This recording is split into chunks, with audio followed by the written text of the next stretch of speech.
Hello mga kabayan. Sa ngayong araw po ay meron akong isi-share sa inyo patungkol naman sa automatic washing machine.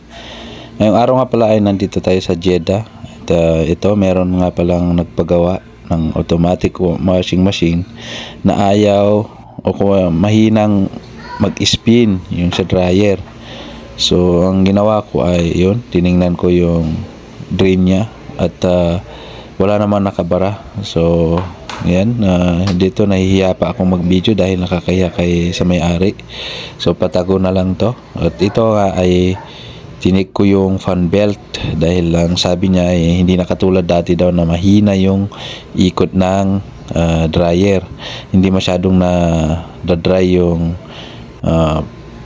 damit nila pag nagda-dryer, tsaka parang hindi siya masyadong nagde-drain, kumbaga basa talaga yung damit. So dito ginawa ko, numba ko yung washing. So dito tatanggalin nyo lang yung apat na screw, yan, yung dalawa din, yan, dalawa na yan, tapos dalawa din dito sa kabila, yan, katulad yan, ganyan.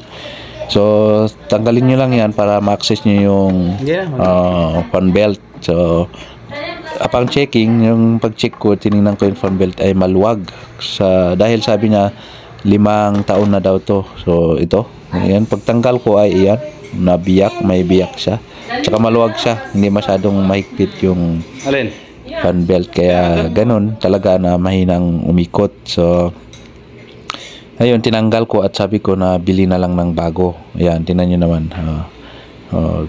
yan, ganyan, tanggalin nyo lang. Parang yung pagtanggal lang din sa tawag dito, sa manual. At dito nga ay bumili ako. Yan. At yan yung bago. At ikakabit ko lang.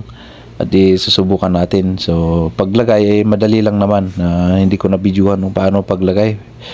Patago lang kasi nahiya ako dun sa may-ari dahil laging nandyan. Kaya ito, pagkatapos na ikabit nyon, yan, ibalik nyo yung plastic. Madali lang yan.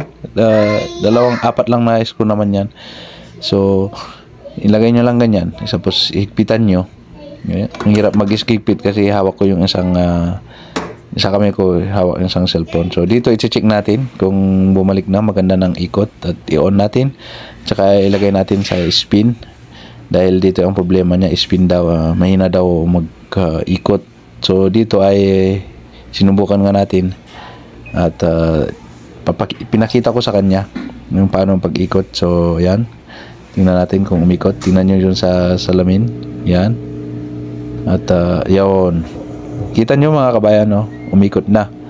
So actually natuwa yung may-ari, sabi niya namimiss niya daw yung ganyang ikot ng washing niya dahil matagal daw na ganyang problema. So ayun, pinuntahan natin. Nagawa naman natin sa halagang 10 riyal.